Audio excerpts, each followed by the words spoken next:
I demanded he watch me with another and he refused, driving off without a backward glance. Everyone who hears this assumes I was the villain from the start. They think I wanted to humiliate or sabotage him. They are wrong enough to make me grit my teeth, and I did not make the demand out of a petty power trip. The truth is messier, which is the exact reason it matters. He said no, and that no cost me more than I could have predicted, not just the end of his trust, but my self-image cracking into pieces, my friendships becoming thin, my reputation bleeding into gossip, and my sense of who I was reshaping into someone I barely recognized. I will reveal everything, including the worst detail I buried, because knowing that one fact will reframe the entire picture. The story will end with the last secret no one could have guessed, and the one I have never admitted aloud. I used to imagine relationships could be rebuilt in an afternoon if I apologized well enough. That was my naive myth. I liked plans. I liked being the one who could manage the mess. At 30, with a small marketing team and a living room that smelled like coffee and a saxophone record, I thought I could outthink my feelings. He had a laugh that was half a sigh, a way of asking questions with his eyes instead of his mouth, and a life that braided into mine without the drama of a crash. I had a habit of thinking too quickly and speaking too fast. In the early months, I explained things I didn't need to explain, and he smiled at my nervous energy with kindness that made it safe to be curious about me. We were working on creative projects, writing headlines and sketching posters for a festival, and in the lull after midnight I could tell him anything without fearing he would turn away. He had a past that I kept trying to understand. I was the kind of person who believed knowing more was always a kindness, even if it was. He had feelings he didn't know how to name. I had feelings I named too much. We had private rules about honesty that weren't written down because rules feel like handcuffs. He didn't like public displays of affection. I didn't like to be thought of as weak. In the soft light of a new year, he told me he had once watched a friend betray him in a way he had never processed. I hugged him and said, "You're safe with me." I meant it, I think. I also meant, "You are mine." I planted small flags in my head that said, "I will be the person who fixes this if I get the chance." I was not yet aware that the person who fixes things can be the person who breaks them most efficiently. He had a friend who knew how to read people. It wasn't subtle, I could tell from the way the friend's eyes lingered slightly too long. I called the friend Liam. Liam had opinions and a way of making suggestions sound like invitations. Liam had a sense for the crack. At a gallery opening a week after that midnight confession, I put my hand on Liam's shoulder because I thought the art was stupid, and Liam's grin was a way to say it too. He laughed. He had the kind of face that made laughter seem like a shared secret. He leaned in and said, "You ever get tired of people who need you to be perfect?" I said yes. He asked for my number and I gave it to him because I thought the universe needed comedy. I didn't think it would be a wedge. I didn't think any wedge at all. That night I walked home and told my partner the gallery was nice and my back hurt. I didn't say anything about Liam. I did not see how small the lie would be in a book filled with bigger ones. The first small consequence arrived 2 days later when he went quiet during dinner. It wasn't an explosion. It was a room with too much air where my words couldn't stick. He asked, "Did you enjoy the gallery?" I said it was fine. He said, "I thought you'd have more to say." I changed the subject. He did not press. I told myself he was in one of those moods. I was too busy being me to notice. The moment I realized I could rationalize a small deception was the moment I learned I was not the person I thought I was. I told myself the information was not consequential enough to be a betrayal. I told myself I did not want him to be jealous because jealousy is a fire that burns through everything. I told myself I did not want to be seen as a person who flirts. I told myself Liam was a friend who happened to have a sharp grin. I told myself the first questionable thing, which was also the first of many. He asked me to trust him more. He asked me to not talk about my life in ways that made him feel like a spectator. He asked me to think before I made choices about people who knew how to see me. I said I trusted him completely. I said he was being paranoid. I said my life was my life. I said I did not need a curfew for my heart. I said Liam was harmless because humor is harmless. I said it was wrong to make me feel guilty for a handshake. I doubled down. I was proud of the confidence. I misread safety as permission. I mistook a question about boundaries for a challenge to my sovereignty. A second consequence arrived in the shape of a friend who asked me, "Why did Liam text you last night?" I said, "He is just being friendly." The friend said, "Friendly has its own shape." I did not understand what she meant. I did not want to understand. I dismissed her as a social guard whose job was to make me feel watched. I did not yet realize that social guards are often right. Liam called on a Tuesday afternoon and said he wanted to go to a rooftop bar with me for an hour. He said he had a new job and wanted to celebrate. He said my energy was good for his decision-making. He said I could say no. He said he had already put my name on a list. He said, "No one will make you drink if you don't want to." I believed him. I told myself I was doing something fun and that fun does not count if it is honest fun. I told myself I did not want to be the person who lives in a cage.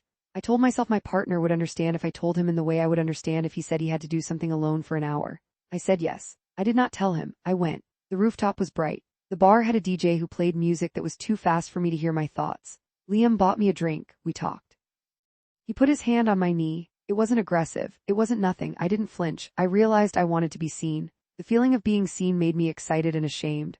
I told myself that shame is a reflex, not a law. I got home. He was not there. He was at his brother's apartment. I told myself I had made a choice that was mine to make. I told myself this was nothing. I told myself the nothing would remain nothing. I was lying, and the lie was the kind that becomes a door without hinges. I told myself I would try to be more honest. That was my small attempt to fix. It failed in the way attempts fail when they are for the person who benefits from honesty being their hands tying someone else's wrists. I told him. Liam texted and we went to a rooftop. I said he has a new job. I said I didn't tell you because I didn't want to make it a thing. He said I don't need a thing, I need a conversation. I said you make everything a thing. He said no I don't. He asked me did you do anything that I should know about if we are still trying to trust each other? I said nothing that matters. He said I am not trying to be a police. I said you sound like one. He said I am trying to be honest with you. I am trying to help you not be dishonest to me. I said I'm not dishonest. I'm just not an open book. I told myself I could keep anything that wasn't his. I told myself my heart was a private office. I told myself a rooftop with a handshake and a knee touch isn't worth an interrogation. I told myself I was defending myself. I was defending something that was more fragile than my defense. Social media added its own layer. He posted photos of us cooking. I posted a group picture with Liam in it because the frame included me and the scene was art. Someone commented, "You look cozy with your new friend." I laughed. He didn't laugh. He said, "You can post what you want, but if the post is going to make me feel like the other person is in the room, I wish you would tell me." I said, "It's social media. It's fake." He said, "This isn't fake." I could feel us sliding. I didn't want us to slide. I wanted us to glide. He had a question in his eyes that kept appearing and disappearing. He had a voice that kept softening. He had hands that kept reaching for my hand and then letting go. I made my first truth bomb attempt. I said, "Sometimes I want other people to see me as someone they want." I said, "That's not a plan, that's just how I feel." I said, "It does not mean I want you to stop being you." He said, "I can hold that. I can be the person who lets you be the person who wants. I can't be the person who pretends to be okay with secrets." I said, "I am not keeping a secret." He said, "Maybe you are." I don't know. I wanted to admit I had been letting people see me like a firefly. I wanted to explain that the firefly is not mine. I used my words like scaffolding and then climbed onto a different roof. We had a fight. I said, "If you want to own me, you can own me like a statue and statues break." He said, "I don't want to own you. I want to trust you." I said, "Trust is boring." He said, "It's not boring. It's just a lot of work." I said, "I am work." We went to bed angry. We woke up awkward. We did not kiss. I said, "I don't want to be the villain." He said, "You don't have to be the villain. You can just not do the things that make you one." I said, "I can't change the past." He said, "You can change the next choice." I changed the next choice. I texted Liam to ask him to meet me for coffee in a place I knew he liked because I wanted to say I didn't want a rooftop again. I wanted to have a conversation like a person with a name. I wanted to set a boundary without turning it into a performance. Liam sent me a message that said, "We can do that.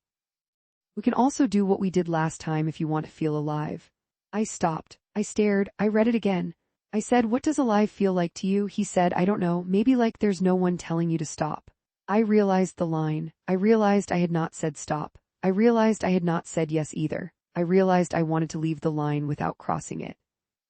I realized I had already crossed it, but with a paper cup in my hand and a laugh in the air, and that felt like a joke, not a wound. I said, "Coffee." He said, "Okay." I told myself I was setting a limit. I told myself I was being responsible. I told myself I was not avoiding my partner's face when I sat across from Liam on a day that had a sun like an emergency exit. I told myself I was telling the truth about coffee. The second consequence crashed when I saw my partner's reflection in the coffee shop window. He was walking past. He saw me with Liam. He did not stop. He did not wave. He did not look for my face. He turned and walked away without looking back. I felt my spine do the thing that isn't pain, it's just pure clarity. I went home. The room felt like a room a wind had crossed, the way it feels when something has been removed. He was on the couch. He did not look at me. He said, "I thought I had a chance to understand you." I said, "I don't know what you mean." He said, "Liam is in the story and you told me there was a story and now I saw it." I said, "We had coffee." He said, "You had a secret. You had a secret that doesn't end in a cup." I said, "I told you." He said, "You told me in a way that lets you choose what the truth is." I said, "You can't control the way truth moves." He said, "I can control the way I stay in a room with it." We did not say the words that make a relationship go. We did not stay. He did not throw things. He did not shout. He did not punish me. He punished the truth by walking away. I realized I had made him into a person who punishes because punishing is what happens when trust dies. I told myself I would fix it. I told myself I would be better. I told myself I would figure out what better looks like. I told myself I wanted him to watch me choose. The thought that came after made my mouth dry. It was not a complete thought, it was a hook lodged in my throat. I decided I could say watch me with Liam because I thought making it explicit would make it clear, and clarity is the opposite of secrets. I thought watching would turn the private into a test, and tests are how you know if something works. I thought he would say, yes, I will watch, and if it's good, I will know it's not bad. I thought wrong. Liam was the only one who would look at me. That's what I told myself. He would do it. He would be my witness. I called him. I said, I want to be watched. I want him to see. Liam said, I want to be the person you want. I am fine being whatever the scene needs. I said, I don't want it to be a scene. He said, scenes are just moments that are obvious. I said, I want to tell him the truth in a way that makes him feel safe. He said, you can tell him you want him to watch because that's not a secret. I did not hear that in time. I said, I want you to be with me and I want him to see. He said, okay. I said, he will not say no. I said that. I said, he will not say no because he loves me and he will be afraid of being the person who doesn't understand.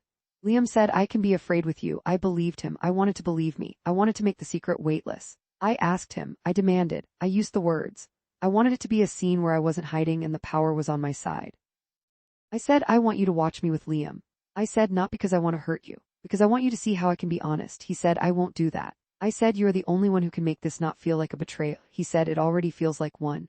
I said, you make it one by not watching. He said, no. I make it one by you asking. I said, you are abandoning me. He said, I am asking for a line. I said, I am drawing a line. He said, your line is a curtain. I said, if you loved me, you would do it. He said, love isn't punishment. Love doesn't ask to watch. I said, I want you to watch because then the secret is a light. He said, the secret is a light only if you put it in the room. I said, I am putting it in the room. He said, you're putting it in the room like a trap. I said, you can't call me a trap because I am asking you to see. He said, I don't want to see it. I won't watch. He left. He drove off. He did not look back. He did not ask me what I thought. He did not send me a message. He did not leave his keys on the counter. He left me with the scene I had asked for, which was no scene at all. I stood. I watched the car disappear. I watched my reflection move with the car in the glass. I was alone. I had gotten exactly what I wanted, which was nothing. Everyone who hears the first part assumes I was the villain. They are wrong enough to make me grit my teeth. I did not think I was a villain. I thought I was brave. I thought brave is when you name a desire even if it is impossible. I thought brave is when you tell a partner exactly what you want to test, whether the relationship is more elastic than you are. I thought brave is when you do something so that the people who love you can stop being afraid. I thought he would not refuse. I thought his refusal was a refusal of him. I thought it meant I was right, not that I had misread the scale. I told myself I had made the demand because I wanted him to see the honest version of me, and that was true enough to keep me from realizing I wanted to be seen by him and by Liam at the same time, because being seen by two people at once is a kind of star. The worst thing is that I had already been with Liam when it mattered, not in a way that leaves evidence, but in a way that leaves a line in the mind. The rooftop wasn't the first time I was with him. It was. The truth bomb is that the first time was 2 weeks earlier, in a place that smells like a photo studio with plastic covers and a single lamp, and his hand on my waist that I did not push off, and a conversation I had, and a choice I made in the middle of a Tuesday when my phone said 3 missed calls from my partner, and I called him back after I was done, and I said sorry, my phone died, and I knew he would know I was lying because my phone did not die. It just went quiet while I did not answer, and I did not want to answer, and I said it in a voice that is not my usual voice, and I said it in a way that felt like a mask. I did not kiss Liam that time. I did kiss him. I was not ready to be watched, and I was not ready to be honest, and I made a choice. I did not say I had done it. I did not say I had wanted to. I did not say that the roof was the second time and not the first. I did not say that when I said coffee. I knew it was a lie as elegant as a glass. He was the one who discovered part of the truth, and when he discovered it, he did not explode. He sat, he was calm. He said you were with him before the rooftop. I said I told you about the rooftop. He said you did not tell me about the first time. You said it was the first time. I said it felt like the first time because that was the one I could tell you about. He said you said Liam was harmless. You said nothing for a reason. I said I was trying to protect you. He said you were trying to protect you. I said I don't want you to be hurt. He said you do want me to be hurt because hurt is the price of having to admit I am hurting and you want to see that. I said that's not true. He said you watched me leave and you watched me drive and you watched the road and you did not watch me, which is the part you wanted. I said I wanted you to watch. He said you wanted me to watch, not the other way around. I realized the line between watching and being watched is a mirror. I saw my face, I didn't like it. The incident with the gallery was not the first time I had received a message from Liam.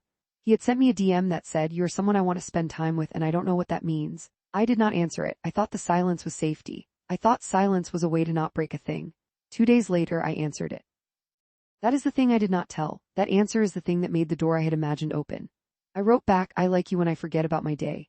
He wrote back, do you want to forget with me? I said yes. I set the time. He set the time. I arrived. I sat. I put my bag on the floor. I didn't know how to say no without saying it in a way that made me feel like a child. I said, I don't know if I can be good at this. He said, good is not the point. Fun is the point. Fun was the point. Is a word that catches fire. I did something that was more than a cup of coffee and less than a confession. I didn't say I had a partner. I said it without saying it. I said, this is a thing I am doing because I want to feel different today. He said, different is good. Today is short. He put his hand on my shoulder. I let it. I felt afraid. I felt excited. I felt stupid. I felt brave. I felt like an actor. I felt like someone who forgot a line. I said, do you think I am wrong? He said, wrong is a church word. I am not religious. I laughed. I moved away. I stayed. I kissed him. I did not make the rooftop the first time. I did not tell my partner. I did not tell him when I went home and he asked me how my day was and I said it was short. I told myself that the kiss was a mistake, a fluke, a wrong note.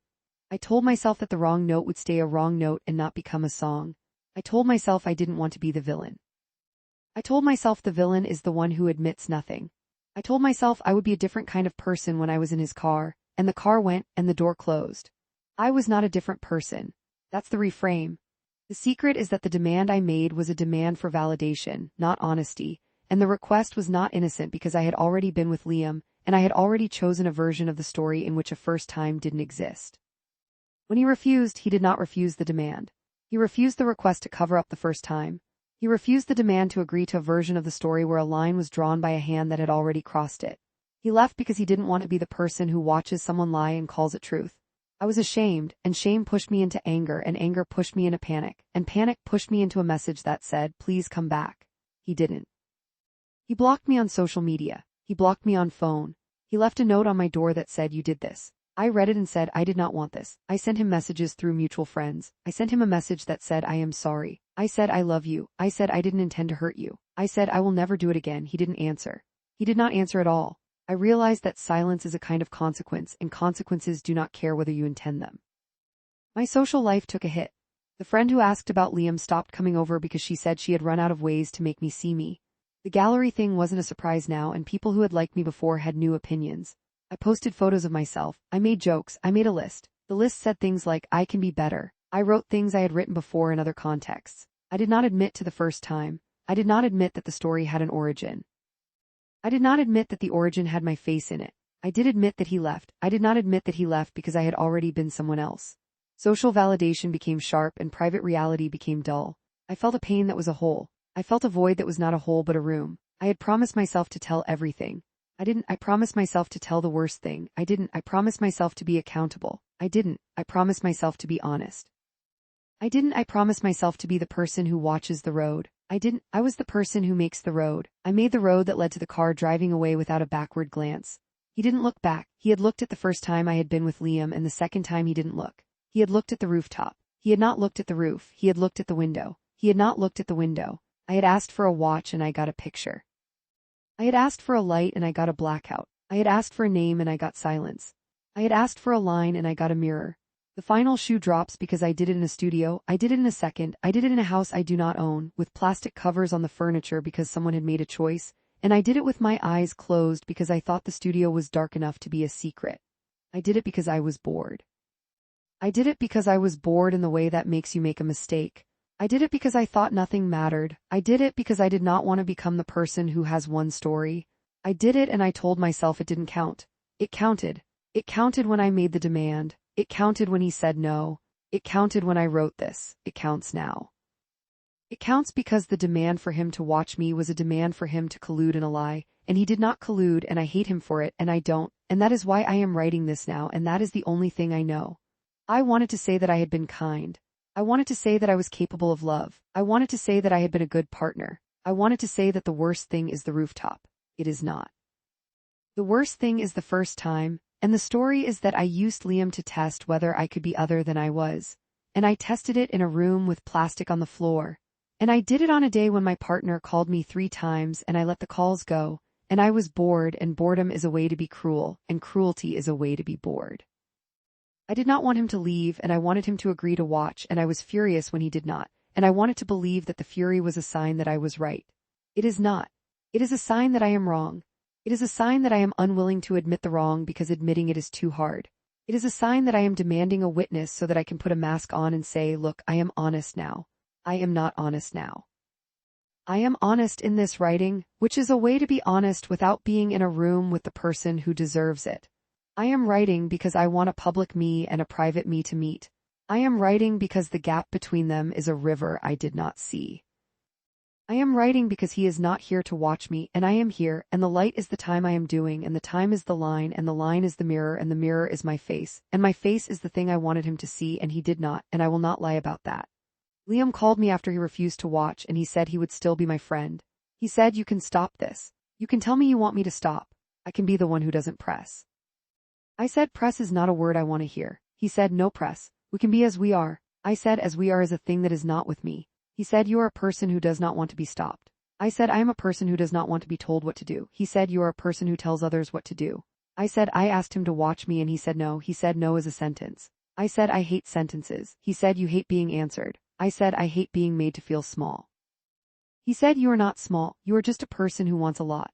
I said, a lot is a word I have used because I did not have a shape. He said, shape is not a word you want. I hung up. I wrote a message that said, I want you to stop. I erased it. I wrote a message that said, I will not text you again. I erased it. I wrote a message that said, we are over. I erased it. I went outside and stared at the street. The street was a different street. The car was gone. I went inside. I cried. I called my sister. I did not tell her what I had done. I told her that I had been asked to do something and I did it and it went wrong. She said, that's what happens. She said, you can be better. I said, I can. She said, I don't want to hurt you, but I also don't want to listen to you blame the person who is not the one who made the choice. I hung up. I made a list of who hurt whom. The list was long. I am on it. He is not on it. The list of people who left was long. I am on it. The list of people who stayed is short. My mother is on it. She said, I don't understand and I don't want to understand and I don't care about the details. I care that you are you. That was something. That was not everything. I told myself I would write this now because he blocked me, and the world keeps moving, and my face is on social media, and people are wrong about me, and I want to be right about myself, and being right means I have to admit that the first time was a choice, and the second time was a choice, and the demand was a choice, and the refusal was not a choice to abandon me, it was a choice to protect himself from my demand. And that is the only truth I can say without feeling like I am in a courtroom being cross-examined by my own mouth. Now I am not sure what to say about the list of who is hurt. Liam is hurt because I am leaving him in a way that doesn't feel like leaving. I am hurt because I am not the one who is being watched. He is not watching me. My sister is hurt because I did not tell her the truth. My partner is hurt because I have not told him the whole truth. The friend who was a guard is hurt because I was not a person who could hear her. Social media is not hurt, but it is a room where I am always being looked at and never being watched, and that is a kind of punishment. The consequences run through my life like a current. The friend is gone. The sister is there but tired. The partner is gone. I have lost a person who loved me. I have lost a friend who watched me. I have lost a guard who could have told me I was wrong. I have gained a letter that says I am out of the friend group. I have gained messages that say, what did you do? I have gained the ability to feel my face when I lie. I have gained a new version of me that is honest in public, and that is a performance of honesty. I have gained a private version of me that is honest now, and I am not sure if honesty is better than performance. I'm not sure if I am better. I'm not sure if better is a word that fits. I am not sure if I am writing this to have the last word or to have the first word. I am not sure if I want the last word. I am not sure if I want any words. I'm writing this now because a person in my feed wrote a story about watching, and it made my chest feel like a thing in a wind. And I thought, that is me. And I realized I am not anyone's witness but my own.